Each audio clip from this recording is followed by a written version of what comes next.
Welcome. In this video, we're going to go over setup for solo play of D6, Dungeons, Dudes, Dames, Danger, Dice, and Dragons. So this game has multiple ways to play for 1 to 4 players. There's full-on competitive of you against everyone else playing. There's alliance mode that has 2 players against 2 players. Then we have co-op and solo. All versions play somewhat similar, with just some minor changes. So in competitive, you're trying to get the most victory points. And then in solo and co-op, we're trying to kill one of the 15 different monsters in the game in a certain amount of time. So I'm just going to go through setup that works best for me. The first thing we need to do is get our map out and decide which version we're going on. So this side is the standard version. So you've got the names of our locations and then the numbers that can be used for randomization. So on this side, we'll roll a 10-sided die. Numbers correspond for locations 1 through 10. Most text is just thematic, except for when you die, then they go over the Styx River, which tells you how to deal with death. Then on the other side is the advanced mode. Once again, we have numbers and names of each of our areas. And on this side, there are 12 locations.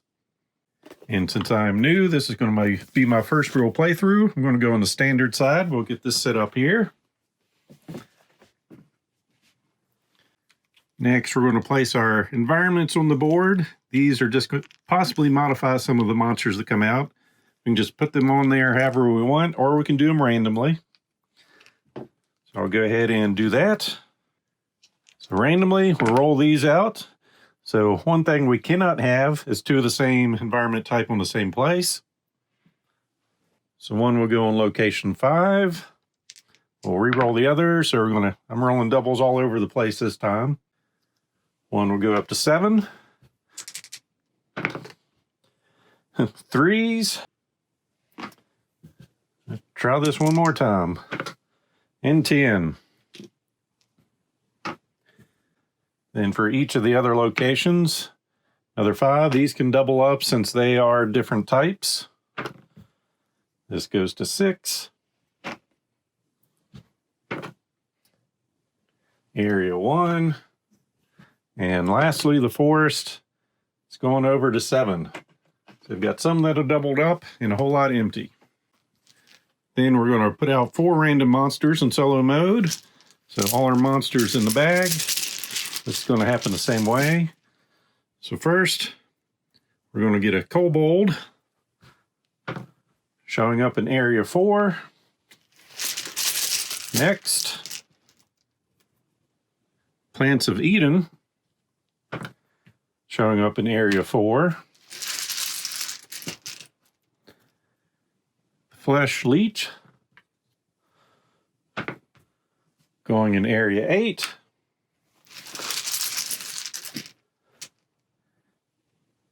And another Plant of Eden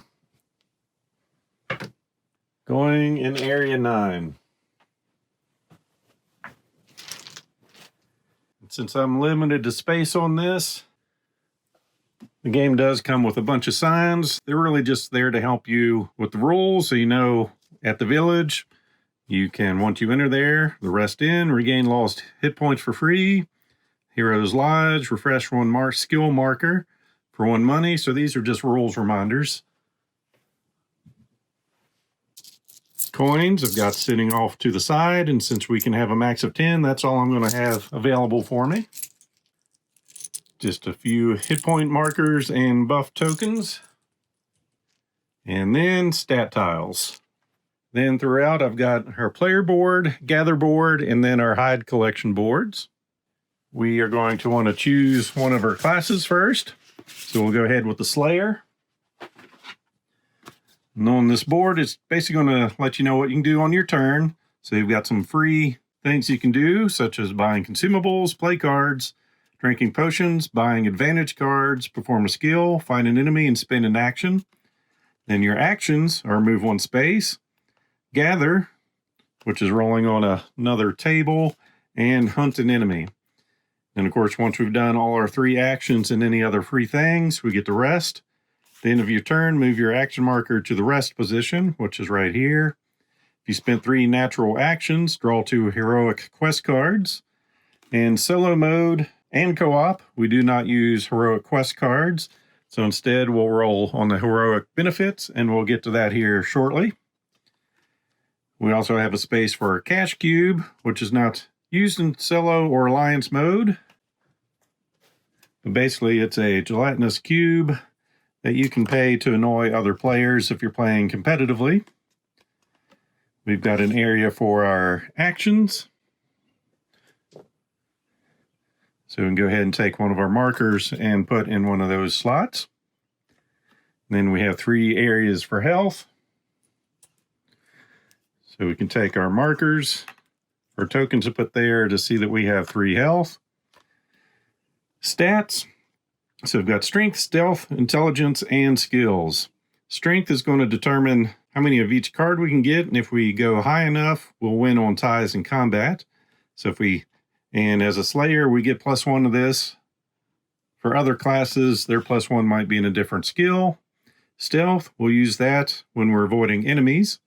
Intelligence, used in various events and player interactions. And then skills, determine how many unlocked markers we have access to for doing skills. So we have access to a broadsword, which lets us use a D6 for our combat roll. Normally it's just a D10 for our combat roll. Normally it's just a D6. Berserker, +4 to your combat roll, lose 1 hit point. Brute Force, +1 to your combat roll. Then everyone has these 2, hero swap, switch places with another hero, which won't be other heroes in the solo version, but instead we'll have a companion that we'll talk about here shortly. And then animal handling. While hunting, send the hunter monster to another space and hunt again. So that's one of our actions we can do there. So for our skills, we're just going to take these 3 markers, put them up in our locked section till we roll our stats. Basically, we're just going to roll a D6, decide what stat it's going to go in, and then continue on until we've got all 4 stats filled.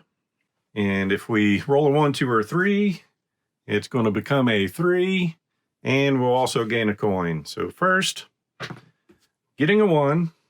So there's our 3. We're going to put that in our intelligence and gain a coin and hope our dice rolls better now. Getting a 4. Risky. I'll put that in my stealth. And then these need to be good rolls. Getting a 6, which we'll go ahead and put down here in our skill slot. And then for strength, getting a 1, which is going to turn into a 3 + 1 because of that. So we've got a 4. I'll get the right cube. And since it was a 1 through a 3, we do get a coin for that. So with a skill of 6, we unlock all 3 of these markers for our skills, and we can stack our skills.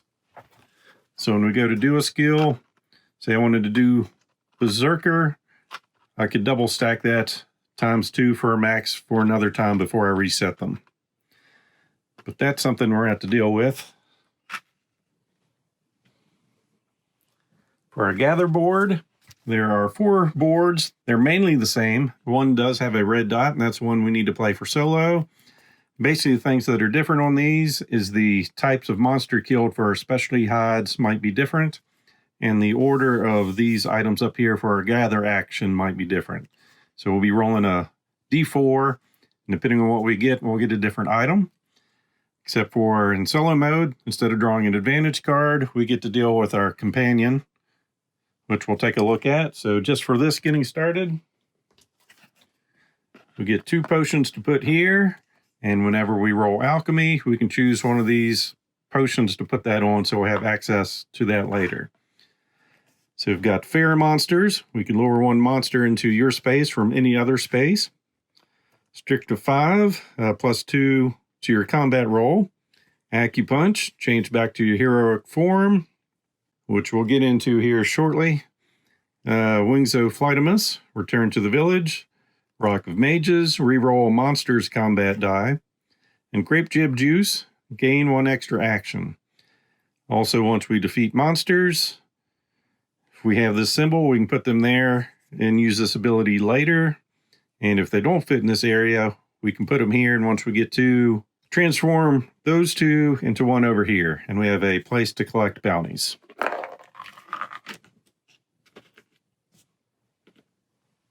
So it gets back to our player. We have a large selection of cards that we can choose from. For the most part, this doesn't matter. This is just flavor text. I'm going to choose this guy here. And when he is in his non-heroic form or his chib form, this is what he'll turn to. So if we get scared and need to run away, this is what we're going to look like. And for more flavor text, in our player's manual, each character has a backstory. So we're the apprentice, class slayer is recommended, where chib is a pup. I've always been a disappointment to my father. For those who expect me to die out here on my own, I aim to disappoint them too. And he also has a standee we can use, or we can use our faction miniature to put on the board. I'll go ahead and use our standee, and we start in the village. So the next thing we'll look at is our hide board. So this just shows all the different possible monsters out there. And we are going to need to fill this thing up here in order for us to win. Then we get to the hide collection board. So the companion barrier or carrier, this is only used in solo mode. These are the 4 companions we can choose from. This allows us to roll a d4 as long as we're using our basic d6 for an attack.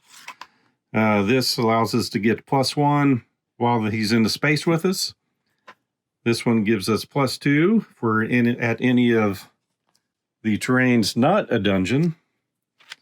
And this one gives us +2 if we're at a location with a dungeon. So I'm just going to go ahead with our bird companion here. So to deploy, if we roll a 1 while gathering, we deploy your companion to your space. If it's already in another space, you have the option of moving it to your space. If it's already in your space, gain 2 coins. So that's when we roll the 1 on our gather board. The ability, you must be in the same space to use your companion's ability. Movement, your companion may move 1 space each time you spend an action. And recall, if you lose hit points while in the same space as your companion, send it back to its carrier. Then we have our heroic benefits.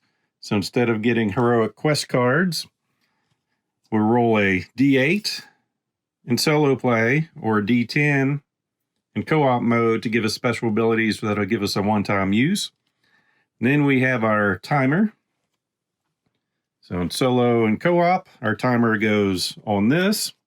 Whereas if we were playing competitively, we'd play here. Normal game goes 3 rounds, or you can do an expanded game to go up to 6 rounds.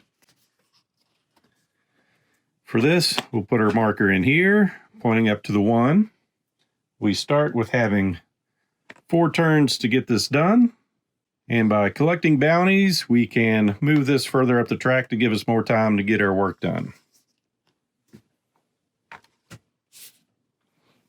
And to track our heroic benefits, we'll take 3 markers from a different class set to use those as needed.